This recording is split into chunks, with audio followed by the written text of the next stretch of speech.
السلام عليكم. في 2010 الولاية الأمنية ديال القنيطرة عرفت واحد المسلسل ديال عمليات القتل متوالية اللي وصلت لثلاثة ديال القتلى. والغريب والعجيب في هذه القصة هو أن هاد الضحايا والقتلى كانوا كلهم نساء معلمات، أي أن القاتل كان كيستهدف فقط المعلمات. وهاد الجرائم كانت كلها في شهر أكتوبر ديال 2010. وهاد الجرائم وقعت في مدينة القنيطرة، وبالضبط في سيدي يحيى وسيدي سليمان وبالقصيري وسيدي قاسم، ثلاثة ديال المناطق من مدينة القنيطرة. وفي كل مرة كان اختيار الضحية من نساء المعلمات. هنا من طبيعي ولات واحد الهالة ديال الخوف والهلع في صفوف المعلمات على الخصوص، لأنهم عرفوا راسهم مستهدفات وكثرت الهضرة والناس ولات كتهضر على هذا الموضوع بزاف. وكثر من هادشي كاين اللي بدا كيزيد شي حوايج من الخيال ديالو، وهادشي اثر على الساكنه والمواطنين ديال مدينه القنيطره. واحد النهار واحد المعلمه ما جاتش للمدرسه اللي كتقري فيها. هاد المعلمه كان في عمرها 25 عام وكاريه في واحد الحي الشعبي غير بوحدها. المهم ما جاتش هذاك النهار، عيطوا ليها صحاباتها في التليفون ما كتجاوبش. الغد ليه نفس الشيء، ما جاتش للمدرسه. عاودوا عيطوا ليها صحاباتها، تليفونها طافي. هنا شي معلمات صحاباتها قالوا غادي نمشيو عندها في كتسكن. بالفعل مشاو، لما وصلوا كيدقوا عليها حتى واحد ما كيرد عليهم. ويجي واحد السيد اللي هو كاري ليها قال لهم انا ما شفتهاش يومين دابا، وراه اخر مره شفتها راه كانت جات عندها واحد السيده، جات هي وياها ودخلوا. هنا قالوا شنو غنديروا، غنعيطوا للبوليس. جاو البوليس، وبعد إذن من نائب وكيل الملك فتح الباب، حلوا الباب ودخلوا. كيلقاو السيدة مقتولة في فراشها، مضروبة عدة طعنات في جميع أنحاء الجسم ديالها، وحتى من الراس ديالها مضروب، أي أنها خدات ما يكفي من الطعنات باش تموت. هنا البوليس عيطوا على مول الدار، اللي عاود أكد للبوليس بأنه آخر مرة شافها هو يومين، وشافها مع ديك الستة ديال العشية. وزاد قال البوليس بأنه كانت معها واحد المرأة، وراه دخلوا بجوج للدار. صحابات السيدة اللي مقتولة حتى هما كيقولوا للبوليس بأنه يومين ما شافوهاش، وآخر مرة شافوها كانت واقفة مع واحد المرأة عند باب المدرسة.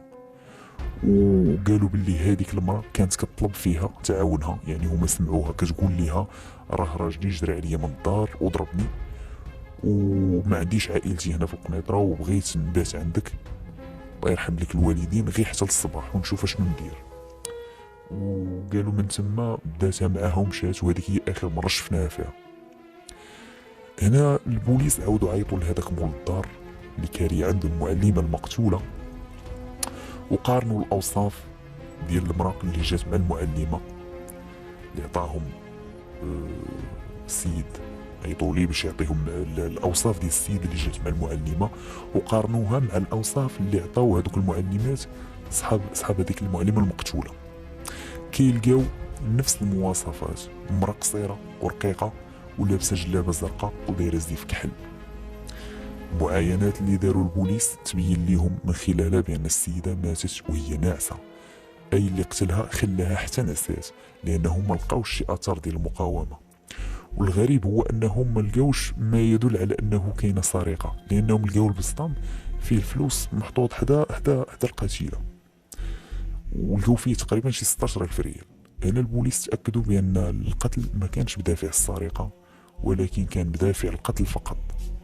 واخا نخليو هاد الجريمة ونمشيو للجريمة الثانية اللي وقعات بعد الجريمة الأولى ب4 أيام. هاد الجريمة كانت حتى هي معلمة، واحد المعلمة بسيدي قاسم، حتى هي ساكنة بوحدها تقريبا، في عمرها 28 عام. لقاو مقتولة بنفس الطريقة، مضروبة عدة طعنات في الصدر ديالها، وحتى هي تقتلات وهي ناعسة في فراشها. هنا زادت حالة الخوف والرعب، وخاصة المعلمات. دازت تقريبا مدة أسبوع كيلقاو الجريمة الثالثة، اللي حتى هي واحد المعلمة كتسكن في سيدي يحيى تقتلات وفق سيناريو اللي تقتلات به المعلمات الآخرين. هنا ملي كيتكرر نفس الجريمة، وخاصة جريمة القتل في نفس المدينة، كيتفتح واحد المجال خصب ديال القيل والقال كل واحد كيبقى يأول من عنده، الناس كتبدا تزيد فيه وكتطلق شي اشاعات ما كايناش، وهادشي هو اللي كيزيد يخلق واحد النوع كبير من الخوف والرعب، وما كيطمئن المواطنين وساكنة المدينة حتى كيطلق القبض على المجرم. هنا الوالي ديال ولاية أمن القنيطرة استنفر جميع الوسائل البشرية والمادية اللي عنده وجميع المصالح الأمنية، وكتفوا الجهود باش يعثروا على هذه المجرمة اللي عرفوها مجرمة ماشي مجرم من خلال هذيك الطريقة اللي كتقتل بها، ومن خلال الشهود اللي كانوا كيقولوا للبوليس بأنهم آخر مرة شافوا الضحايا شافوها وهي معها مرة. كيف قلنا والي الأمن قرر واحد الخطة ونصبوا واحد الفخ اللي غيطيح هاد المجرمة. ما عقدوا واحد الاجتماع في العمالة ديال القنيطرة اللي ترأسها والي الجهة هذيك الساعة، وكان فيه والي الأمن ومندوب وزارة التربية الوطنية والتعليم ورؤساء مصالح إقليمية معنية حتى هي بالموضوع. هذا الاجتماع عرف واحد النوع من الحزم والجدية.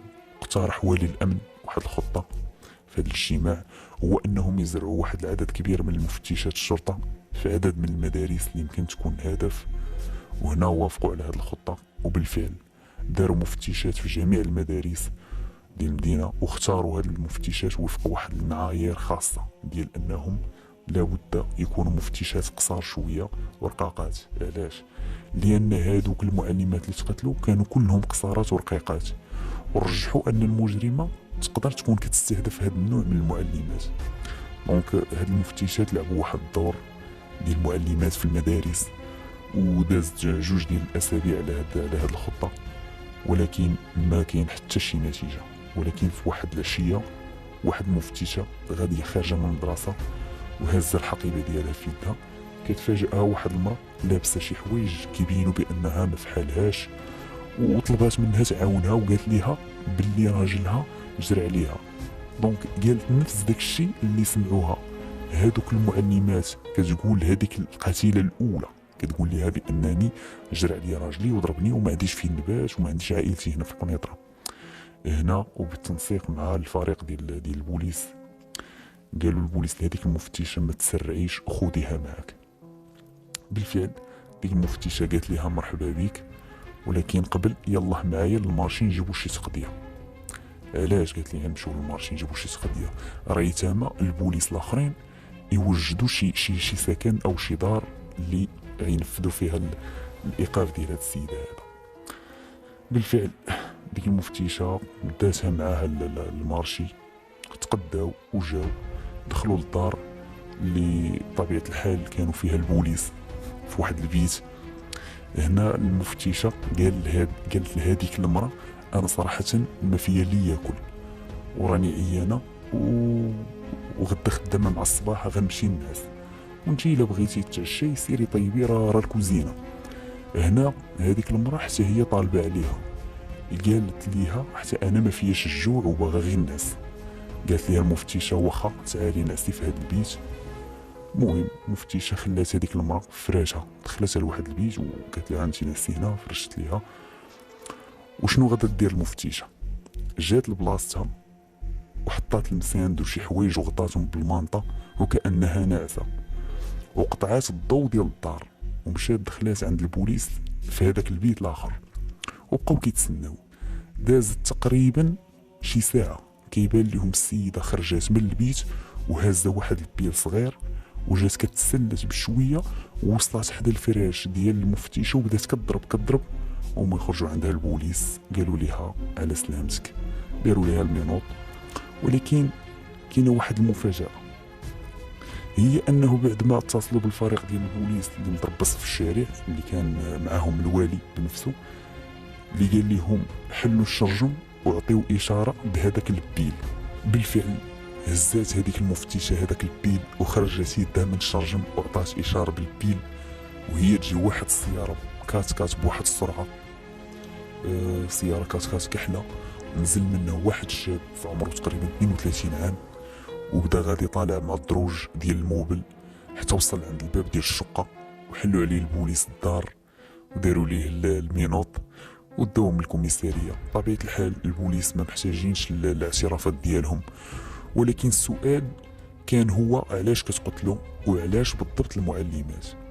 هذيك المرة كتقول بأن هاد السيد كيعطيني 5000 درهم مقابل أي معلمة قتلناها، وهو كيقول أنا كنكره المعلمات، وقال للبوليس بأنه كان كيعرف شي معلمة وكان حتى قرب يتزوج بيها ومشى تزوجات بواحد آخر.